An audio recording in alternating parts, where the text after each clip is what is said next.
Life का सारा savings crypto में लगाया, थोड़ा सा कमाया, सारा डुबाया और अब फिर से वापस सारा कमाया। आज मुझे क्रिप्टो करेंसी की मार्केट में 4 साल हो चुके और ये 4 साल में मैंने न केवल अपना पोर्टफोलियो मैनेज करना सीखा, बल्कि मैंने अपने काफी सारे दोस्तों को, इंडस्ट्री के काफी सारे एक्सपर्ट्स को क्रिप्टो करेंसी के अराउंड कंसल्टेशन दी, यानी सलाह मशवरा।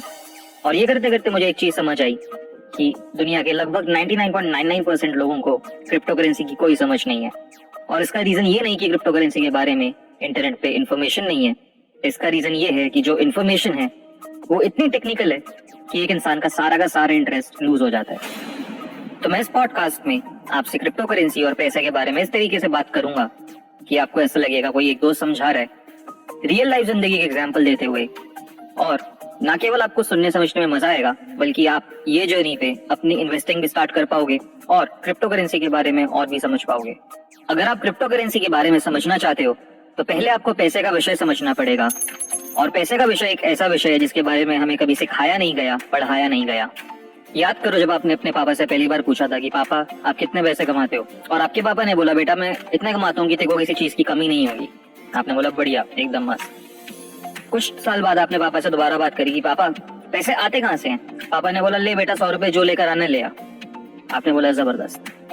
जब आपने अपने घर में पैसे की बात करने की कोशिश करी तब तक आपको बोला गया कि बेटा पैसे की कमी नहीं है, ये ले पैसे जितनी ऐश करनी है कर।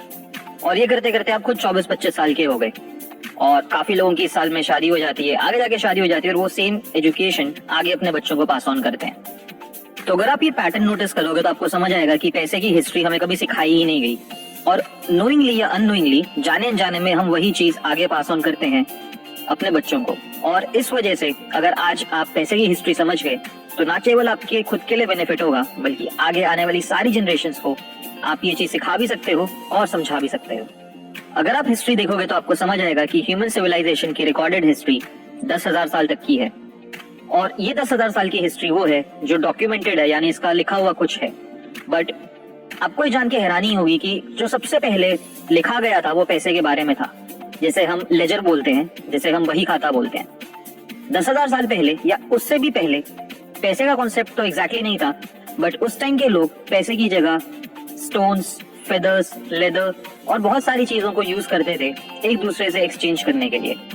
ये सिस्टम काफी सदियों तक काफी अच्छा काम किया, पर उसके बाद लोगों को रियलाइज हुआ कि यार हमारे पास और भी जरूरतें हैं, तो उन्होंने अनाज, गेहूं, चावल, फल और बाकी सारी सब्जियों का बार्टर करना शुरू करा।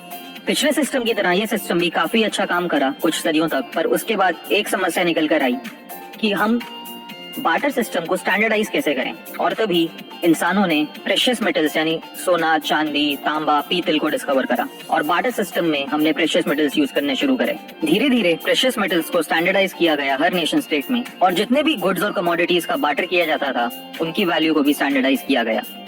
यानी अगर आपके पास 10 किलो चावल है तो उसकी वैल्यू स्टैंडर्डाइज करी गई एक चांदी के सिक्के से, और अगर आपके पास 100 किलो चावल है मतलब आपके पास 10 चांदी के सिक्कों की वर्थ है। धीरे धीरे करते करते ये सिस्टम भी काफी अच्छा चला, बट अब एक नई समस्या निकल कर आई। जितने भी मर्चेंट्स, जितने भी बिजनेसमैन, जितने भी बड़े बड़े साहूकार ट्रैवल करते थे ये सारा का सारा सोना, चांदी, तांबा कैरी करते करते उनके ऊपर अटैक्स होने शुरू हुए। चाहे वो कोई भी मोड ऑफ ट्रांसपोर्टेशन यूज करते थे, सी, लैंड, चाहे चोर हो चाहे पायरेट्स हो, उन सब ने भरपूर लूटपाट करी। और धीरे धीरे लोगों को रियलाइज हुआ, व्यापारियों को रियलाइज हुआ कि सोना साथ में कैरी करना पॉसिबल नहीं है। तो उन्होंने अपने अपने कंट्री के राजाओं से बात करी और 17th सेंचुरी में पहली बार बैंकिंग फाइनेंशियल इंस्टीट्यूशंस का कॉन्सेप्ट आया। अगर आपने स्कैम 1992 हर्षद मेहता की स्टोरी देखी है तो आपने नोटिस करा होगा हर्षद मेहता के सारे स्कैम्स के अंदर बीआर यूज होती थी, जो बैंक रिसिप्ट होती थी। 17th सेंचुरी से बीआर का कॉन्सेप्ट यूज होना स्टार्ट हुआ। एक नेशन स्टेट दूसरे नेशन स्टेट को बीआर इशू करता था।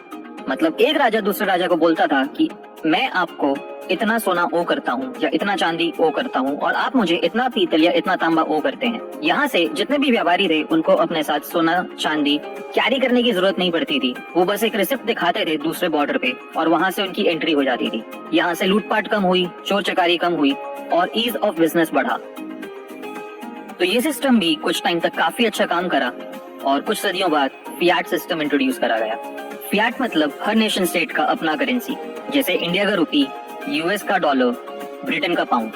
जब फियाट इंट्रोड्यूस करा गया तो वर्ल्ड की जितनी ऑर्गेनाइजेशंस थी, वर्ल्ड की जितनी गवर्नमेंट्स थी, उन्होंने डिसाइड करा कि फियाट की वैल्यू गोल्ड के अगेंस्ट रखी जाएगी और ये सिस्टम भी काफी टाइम तक अच्छा काम करा। बट 1970s में यूएस प्रेसिडेंट निक्सन ने डिसाइड करा कि उनकी फियाट करेंसी अब गोल्ड बैक्ड नहीं होगी। मतलब मान लो यूएस के पास 100 किलो सोना है और 1 किलो सोने की वैल्यू $100 है, मतलब उनके पास टोटल $10,000 है। ये $10,000 गोल्ड के अगेंस्ट बैक्ड हैं और प्रेसिडेंट निक्सन ने बोला आज से हम गोल्ड को यूज ही नहीं करेंगे to back our fiat currency. इसका परिणाम ये हुआ कि जितनी भी आज के टाइम पे फियाट करेंसी इशू की जाती है वो किसी भी चीज के अगेंस्ट बैक्ड नहीं होती। मैं इसके आपको 2 एग्जांपल्स देता हूँ। पिछले कुछ महीनों में यूएस गवर्नमेंट ने अपने total circulating supply of dollar का 22% अमाउंट इशू करा, यानी अगर $1 ट्रिलियन का सर्कुलेटिंग सप्लाई था तो यूएस गवर्नमेंट ने $220 बिलियन और इशू करे जो आज सर्कुलेटिंग सप्लाई में ऐड हो चुके। और सबसे इंटरेस्टिंग बात यह है कि ये डॉलर किसी भी चीज के अगेंस्ट बैक्ड नहीं है। अब आप ये बोलोगे अगर ये किसी चीज के अगेंस्ट बैक्ड नहीं है तो क्या ही फर्क पड़ता है? पर फर्क पड़ता है क्योंकि 2008 में जब वर्ल्ड बैंकिंग सिस्टम क्रैश हुआ था, जितने भी बैंक्स थे ग्लोबली वो सारे के सारे नीचे गिर गए थे। तो एक चीज निकल कर आई थी कि बैंक्स ने किसी भी एरे गिरोह को बिना ज्यादा रिसर्च करे लोन दे दिया था और इतना ज्यादा लोन बांटने की वजह से पैसे की वैल्यू ही खत्म हो गई थी। हर इंसान के पास 2, 3, 4 घर थे, इर्रिस्पेक्टिव कि क्या उसकी इतनी क्षमता थी कि वो बैंक को उसका लोन लौटा पाए। जब ये पूरा हाउसिंग क्रैश का सच बाहर निकल कर आया तो एक इंडिविजुअल या ग्रुप ऑफ इंडिविजुअल्स जिनका नाम सतोशी नाकामोटो था, उन्होंने एक एनोनिमस फोरम पर आकर बोला कि समय आ गया है एक नया डिजिटल करेंसी निकालने का जो किसी भी वर्ल्ड की ऑर्गेनाइजेशन, बैंक या गवर्नमेंट के कंट्रोल में नहीं होगी। ये करेंसी पीयर टू पीयर होगी, यानी 2 इंसान डायरेक्टली यूज कर सकते हैं। सतोशी नाकामोटो का कहना था कि banking is important, banks are not. मतलब इंसान का उसके पैसे पे खुद का अधिकार होना चाहिए, किसे भेजना है, कितना भेजना है, ये सिर्फ उसको पता होना चाहिए। यानी आप जो ट्रांजैक्शन करते हो उसकी एनोनिमिटी मेंटेन रहे। एनोनिमिटी के साथ सतोशी नाकामोटो ने कुछ और फीचर्स हाईलाइट करे और इस करेंसी का नाम दिया गया बिटकॉइन।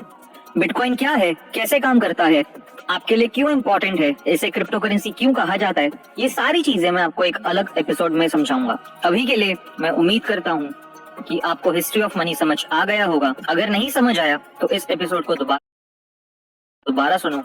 अगर फिर भी नहीं समझ आता तो आप मुझे किसी भी सोशल मीडिया प्लेटफॉर्म पे रीच आउट कर सकते हो। मेरा यूजर नेम